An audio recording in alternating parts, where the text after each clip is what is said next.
Isa-isang tinanong ni Senador Miriam Defensor Santiago ang mga resource person sa pagpapatuloy ng Mama Sapano probe sa Senado.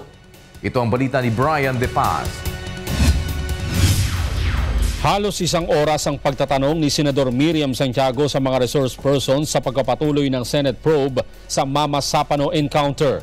Hindi kumbinsido si Senator Santiago sa mga naging sagot ni General Napeñas sa kanyang mga katanungan at ang ginawang pag-ako nito na responsibilidad niya ang operasyon ng SAF. Ang problema sa iyo, sir, is that you are assuming full responsibility for the operation. Naniniwala rin ang senadora na dapat na may managot na mataas na opisyal ng pamahalaan sa pagkasawi ng 44 na pulis. Sinermonan din ito si General Alan Purisima sa pakikialam nito sa operasyon ng PNP SAF sa kabila ng suspindido siya. It was mere an advice, Your Honor. So don't quibble with me. I told you I've memorized Black's Law Dictionary. I only advised. I did not order. Really? Buti sana kung wala akong doctorate o hindi ako nag-graduate sa UP. Paliwanag naman ni MILF Chief Negotiator Mohager Iqbal na misencounter ang nangyari at tiniyak na makikipagtulungan sa pamahalaan upang madakip ang nakatakas na si Basit Usman. Iginit ni Iqbal na hindi nila alam na nasa poder ng MILF ang mga wanted na terorista na sina Marwan at Usman.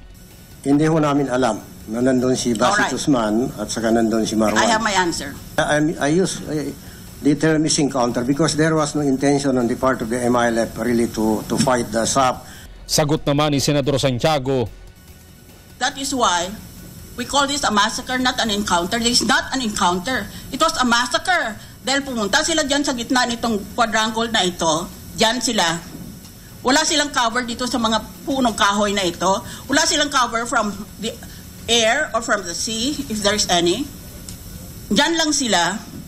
At kulang pa sila ng bala.